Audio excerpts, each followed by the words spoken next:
네, 안녕하십니까. 신바람 국어교실의 신바람입니다. 자, 오늘 배울 교과서는 국어 신사고 교과서 2학년 1학기 제5단원의 두 번째 소단원 임시정부의 문지기가 되고 싶소라는 김구 선생님의 자서전을 배워보는 시간을 갖도록 하겠습니다. 자, 선생님과 공부할 때 세 가지 준비하고 수업을 참여해야 되는 거 잘 알죠? 첫 번째는 준비된 마음가짐, 두 번째는 삼색볼펜, 세 번째는 형광펜. 이 세 가지 준비하신 후에 우리 교재 184쪽 가문단 시작하도록 하겠습니다. 오늘도 열심히 공부해 주시길 바라고요. 공부하는 중간중간에 모르는 게 나올 수도 있습니다. 그럴 때에는 메모해 두었다가 질문해 주시길 바랍니다. 죄송합니다. 자, 이제 가문단 시작합니다. 인이 태어난 지 김구 선생님의 아들이죠. 인이 태어난 지 석 달 정도 지나 따스한 봄바람이 부는 김인년 1919년이죠. 어떤 일이 있었죠? 3.1 만세운동이 있었죠. 3.1운동이 일어났습니다. 봄이 돌아왔다. 3월 경성 탑골공원에서 청청병력 같은 만세 소리가 있었다. 직유법이죠. 같은 직유법. 독립선언서가 각 지방에 배포되자 평양, 진남포, 신천, 안악, 온정, 문화 각지에서 만세를 불렀고 안악읍에서도 만세 운동을 준비하고 있었다. 전국 각지에서 3.1운동이 일어났습니다. 안악에서 청년들이 집으로 찾아와 준비가 다 되었으니 함께 나가서 만세를 부릅시다 하였다. 그러나 나는 만세운동에 참여할 마음이 없다라고 하였다. 뭔가 다른 일이 있었던 거예요. 청년들은 선생이 참여하지 않으면 누가 만세를 선창합니까? 하였으나 나는 계획한 일이 있으니 나의 참가 여부와 관계없이 만세를 부르라 하고 돌려보냈다. 만세운동에 참여할 마음이 없다라고 이야기한 건 애국심이 없어서가 아니라 다른 일이 있다라는 거죠. 다른 일이 있었기 때문에. 다른 일 때문에 그렇습니다. 그 다른 일이 뭐냐? 바로 이거죠. 만세운동에 참여하지 않은 이유 좀 잘 정리해 주셔야 되겠죠. 임시정부에 참여하기 위해서. 상해에 가기 위해서. 임시정부에 참여하기 위해 상해에 가야 하기 때문에 지금 만세운동에 참여할 수 없다라고 이야기하는 겁니다. 그날 안악읍에서도 만세를 불렀다. 다음날 아침 소작인들에게 농기구를 가지고 일제히 모이라 하여 제방 수리에 몰두하였다. 왜요?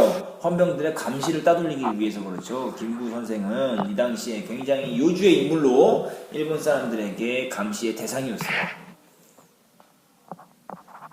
일본 헌병의 눈을 따돌리기 위해서.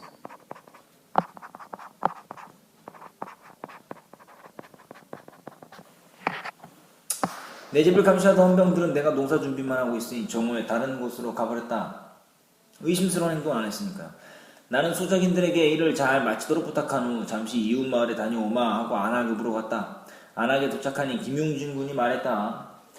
홍량도로 상해에 가라고 했더니 10만원을 주어야 가지. 그렇지 않으면 떠나지 못한다고 합니다. 홍량은 다음에 갈셈 치고 선생부터 가십시오. 나는 즉시 출발하여 사리원에서 하룻밤 자고 이튿날 아침 신의주행 기차에 올랐다. 기차 안에는 물 끓듯 만세 이야기뿐이었다. 그런 이야기에 배고픈 것도 있고 신의주역에서 내렸다. 좀 기쁜 거죠. 만세운동의 기쁜 소식 때문에.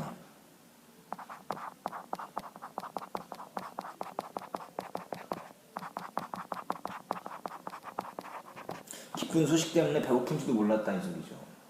기차 안에는 물 끓듯 만세 이야기뿐이다. 만세 운동에 대한 관심이 많았다라는 걸 알 수 있어요. 바로 전날 신의주에서 만세를 부르고 21명이 갇혔다고 한다. 개찰구에서 외놈이 승객을 샅샅이 살피고 있었다. 나는 수건에 여비만 싸서 허리띠에 잡아매고 있었다. 무엇이냐 물어서 돈이라 하였고 무엇하는 사람이냐 물어서 제목상이라 하였다. 외놈은 제목이 사람이야 하더니 가라고 했다. 제목상. 왜요? 일본 사람들은 미치코상 이렇게 이름 뒤에 뭐뭐 상이라고 붙이죠? 그죠? 그래서 제목상이라고 하니까 우리말로는 나무를 파고 사는 상인인데 제목상이라고 말하니까 사람을 가리키는 말에 상인데요. 그것을 제목에 붙이니까 이상했던지 그렇게 이야기를 했던 겁니다. 신의주 시내에 들어가 밥을 먹으면서 살펴보니 그곳 공기 역시 흉흉하였다. 밤에 또 만세를 부르자는 통지가 돌았다는 등 술렁술렁하였다. 나는 바로 중국인 인력거를 불러타고 큰 다리를 지나 안동현의 어떤 여관에 묵었다. 이름을 바꾸고 좁쌀장수로 행세하면서 7일을 보낸 뒤 이륙양행의 증기선을 타고 상해로 출발하였다. 황해안을 지날 때 일본 경비선이 나팔을 불고 따라오며 배를 세우라고 하였지만 왜요? 왜 배를 세우라고 했을까요? 승객을 조사하기 위해서.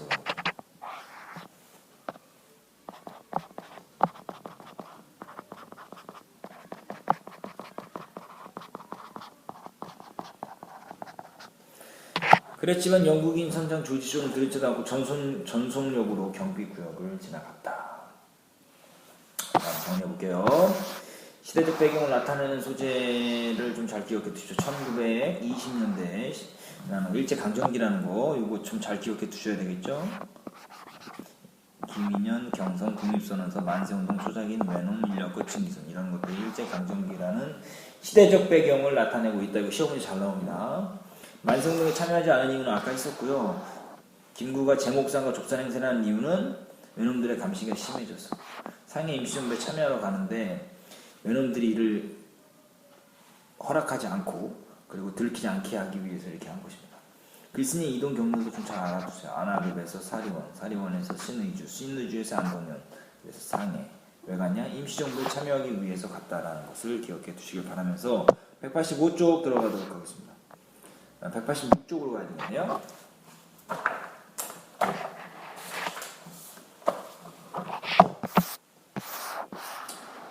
안동현을 떠난 지 4일후 나는 무사히 상해 포동 부두가에 도착하였다. 안동현에서 얼음이 쌓인 것을 보았는데 상해 불란서 조개지에는 가로수에 녹음이 우거져 있었다. 상해의 불란서 조개지. 이것은 외국인 거주지라는 거예요. 프랑스 조개지죠. 안동현은 추위로 고생을 하였는데 상해에서는 등과 얼굴에 땀이 났다. 이랑과 같이 동포의 집에서 방바닥에 담요만 깔고 잠을 자고 다음 날부터 황해의 김보영 군이 찾아와 함께 살게 되었다. 자 보세요. 동포의 집에서 방바닥에 담요만 깔고 잠을 잤다라는 걸 통해서 당시 독립운동가들의 처지를 알 수 있는 거죠. 독립운동가들의 처지를 짐작하게 하는 겁니다.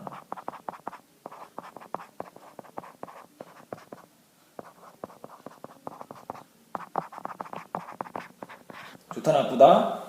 나쁘다라는 거죠. 방바닥에 담요만 깔고 자는 것은 뭐 좋은 상황이 아니죠. 다음 날부터 황해도의 김보영 군이 찾아와 함께 살게 되었고 김군의 안내로 밤낮 그리던 이동영 선생을 찾아갔다. 1910년 양기탁의 사랑방에서 배웠던 모습에 비하면 그 10년 동안 고생을 많이 겪으신 탓인지 팽팽했던 얼굴에 주름살이 잡혀 있었다. 서로 악수하고 나니 감개무량하여 할 말을 잊었다. 자 보세요. 근 10년 동안 고생을 많이 한 탓인지 겪으신 탓인지 팽팽하던 얼굴에 주름살이 잡혀 있었다. 당시 독립운동가들의 처지를 알려주는 거죠. 2번이 되겠습니다. 좋지 않다 이거예요. 당시 상해에 있던 한인은 500여 명가량 되었다. 장사치와 유학생 약간 10명 남짓한 전차 회사 검표원을 제외하면 대부분 독립운동을 하기 위해 조선, 일본, 미주, 중국, 러시아 등에서 모여든 지사들이었다. 1919년 당시 본국에서는 대도시는 물론이고 외진 항구나 시골에서도 독립만세운동을 부르지 않은 곳이 없었고 해외 한인들도 어디서나 독립운동을 전개하고 있었다. 상해에 모여든 청년들을 중심으로 정부 조직이 필요하다는 목소리가 높아져서 뭔가를 통일해야 되죠. 체계적이고 조직적으로 독립운동을 전개하기 위해서 정부 조직이 필요하다라고 생각한 거죠. 각 곳에서 대표를 선출하고 임시의정원을 조직하여 임시정부를 만들었다. 이것이 대한민국 임시정부이다. 이승만을 총리로 하고 내무, 외무, 군무, 재무, 법무, 교통 등의 부서가 조직되었다. 도산 안창호는 미주에서 상해로 날아온 내무총장으로 취임하였고 각 부총장은 멀리서 미처 도착하지 못하였으므로 차장들을 대리로 세워 국무회의를 진행하였다. 이동휘 등의 러시아령 연해주에서 왔고 이시영 등은 북경에서 왔다. 상해에서 임시정부 업무가 실마리를 잡아가기 시작할 무렵 한성에서는 비밀리에 각도 대표가 모여 이승만을 집정관 총재로 하는 정부를 조직하였다. 미리 의논하지 않았는데도 상해와 본국에 두 개의 임시정부가 생겨나게 되었다. 그러나 본국에서는 정부가 활동하기 어려워 그 권한을 상해로 보내니 이에 두 정부를 통합하여 이승만을 대통령에 임명하고 1919년 4월 11일 헌법을 반포하였다. 자, 이제 진정한 의미의 임시정부가 이제 탄생하게 된 거죠. 이런 내용은 독립운동사와, 자 보세요, 중요합니다. 임시정부 회의록에 상세히 기록되어 있으니 여기선 나에 대한 이야기만 기록한다. 이게 뭐예요? 이 기억니은을 묶은 부분, 이 글이 자서전임을 알게 하는 부분입니다.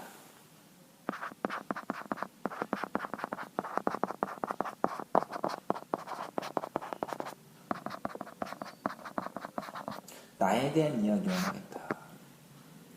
자서전임을 알려주는 부분입니다.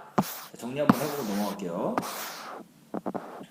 당시 독립운동가들의 처지가 드러나는 부분 나왔죠? 동포의 집에서 담요만 깔고 잠을 자고 10년 만에 만난 이동용 선생의 얼굴에 그동안의 고생으로 주름살이 잡혀 있었다는 것을 알면서 독립운동가들은 열악한 환경 속에서도 독립운동을 전개했다는 것을 알 수가 있습니다.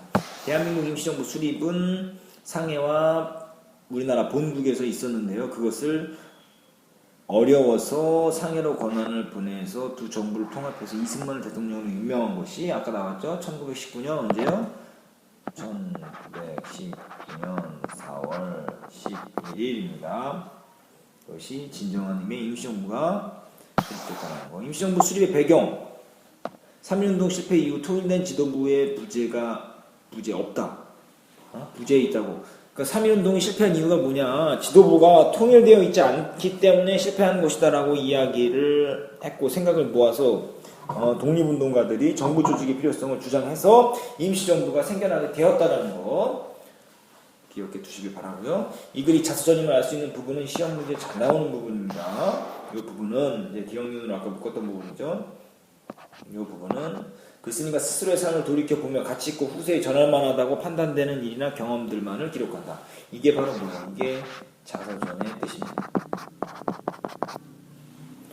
자, 188쪽으로 가시도록 하시죠. 188쪽입니다.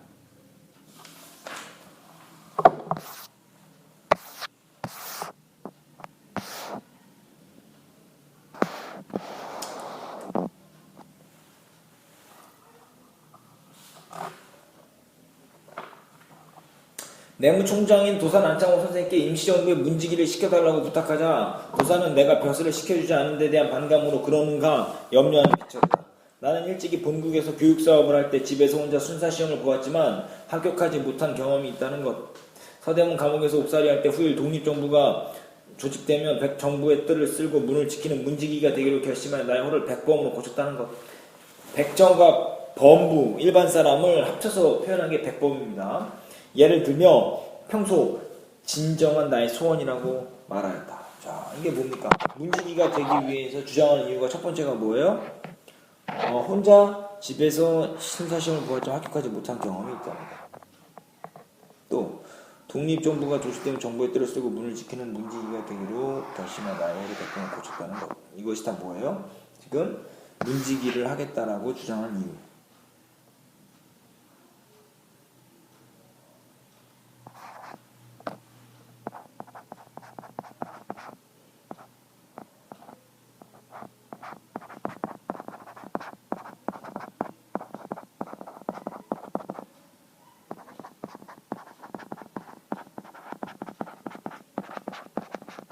이렇게 되겠죠. 이게 1번, 이게 2번이 되겠습니다. 진정한 나의 소원이라고 말했습니다. 뭐가요? 문지기가 되는 것이 진정한 소원이다. 참 되게 겸손하신 분이죠. 이에 도사는 흔쾌히 승낙하고 다음날 국무회의 때 제의하겠다라고 하였다.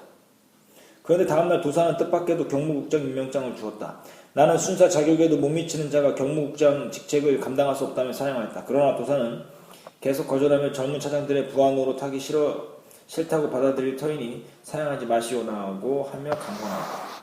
그때 임시정부의 차장들이 젊은 청년들이었으므로 연장자에게 문을 여닫게 하고 다니기가 미안하다 하고 또한 백범이 여러 해 감옥 생활로 외놈들의 실정을 잘 알 터이니 경무국장에 적합하다고 주장하였다고 한다. 자 보세요. 그러면 사람들이 이제 백범이 경무국장에 적합한 이유가 뭐냐?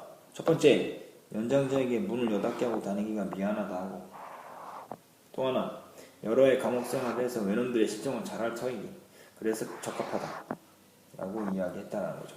이 두 가지가 뭡니까? 이 두 가지가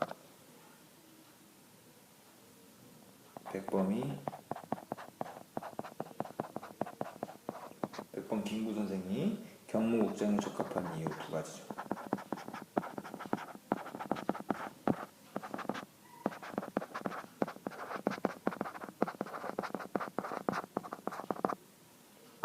네, 1번, 2번 이렇게 되겠습니다. 나는 경무국장으로서 신문관, 검사, 판사뿐만 아니라 형 집행까지 맡아 담당하였다. 남의 조기지에 붙어 사는 형편이었으므로 임시정부의 경무국 사무는 다른 나라의 경찰행정과 달랐다. 주된 임무는 일본의 정탐을 방지하고 독립운동자의 투항 여부를 정찰하여 적의 마수가 어느 쪽으로 침입하는지를 살피는 일이었다. 나는 정복과 사복 경호원 20여 명을 임명하여 이 일을 수행하였다. 이제 경무국장으로서 한 일은 뭐냐? 첫 번째, 신문관, 검사, 판사, 형 집행까지 맡아서 하였고, 이것이 경무국장으로서 한 일.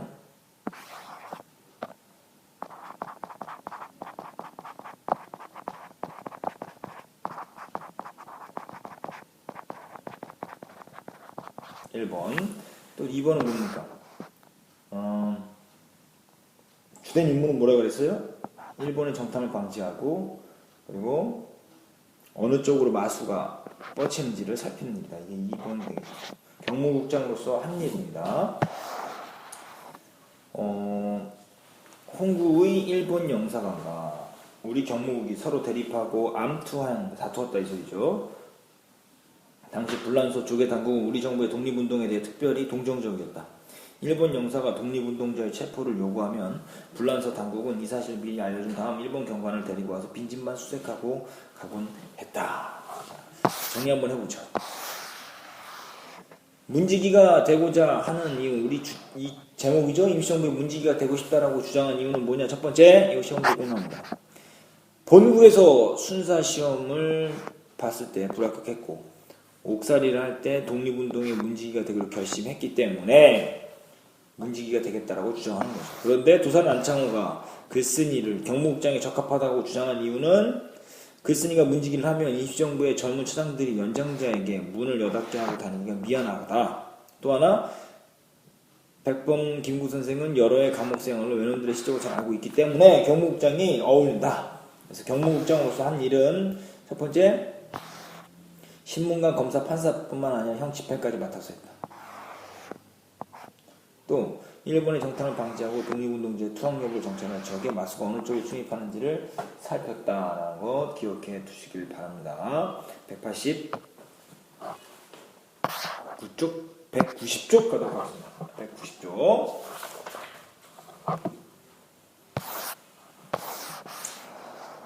한 번은 황포 부둣가에서 오성윤 등이 외구 다나카 기이치에게 폭탄을 던진 일이 있었다. 그런데 폭탄이 터지지 않아 다시 총을 쏘는 바람에 미국 여자 한 명이 죽고 말았다. 이 사건으로 일, 영, 불 세 나라가 함께 불란서 조계지 한인을 대거 수색하고 체포하였다. 미국 여자가 죽음으로 말미암아 이제 한인을 수색하고 체포하게 되는 거죠. 어느 날 아침 일찍 외경 7명이 불란서 경관을 대동하고 노기 등등한 침실에 침입하였다. 그런데 불란서 경관이 나와 친한 사이였다. 그는 일본말을 몰랐으므로 체포장에 있는 이름이 김구인지 모르고 단순히 한인 강도인 줄로만 알고 체포하러 왔던 것이다. 그런데 와서 보니 잘 아는 친구가 아닌가. 외놈들이 달려들어 수갑을 채우려 하자 그 불란서 경관이 말리면 나에게 어서 옷을 입고 불란서 경무국으로 가자고 했다. 왜요? 기억처럼 행동한 이유는 뭐죠? 김구를 뭐하기 위해서? 보호하기 위해서. 김구를 보호하기 위해서 그렇습니다. 그의 말대로 숭산로의 불란서 경찰서로 갔더니 원세훈 등 5명이 먼저 잡혀와 유치장에 갇혀 있었다. 외경이 와서 나를 신문하라 하였지만 불란서 경관이 허락하지 않았다. 또한 일본 영사가 나를 데려가겠다고 해도 듣지 않았다. 도리어 김구는 체포된 5명을 담보하고 데려가길 원하는가라고 묻고 원한다라고 하자 즉시 그들을 풀어주었다.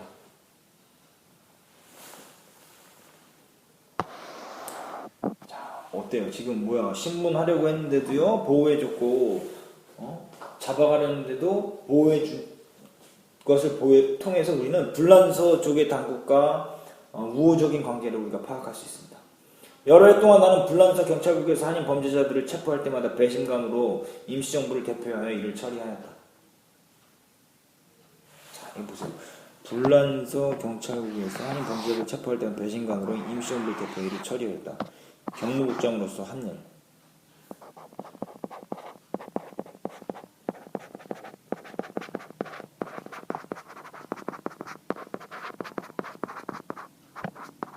한 번이죠.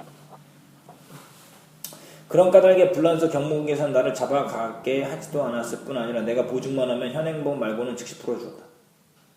이런 관계를 안 뒤부터 일본은 나를 체포해달라고 요구하지 않고 정탐꾼을 시켜 영국 쪽이나 중국 쪽으로 유인해 나를 잡아가려 했다.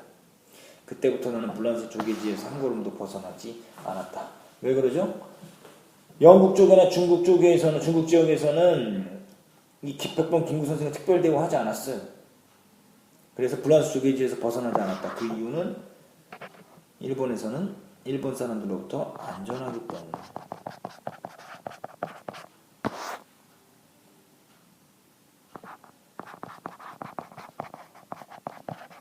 벗어나지 않았다는 걸 알 수가 있습니다. 자, 정리 한번 해보시죠.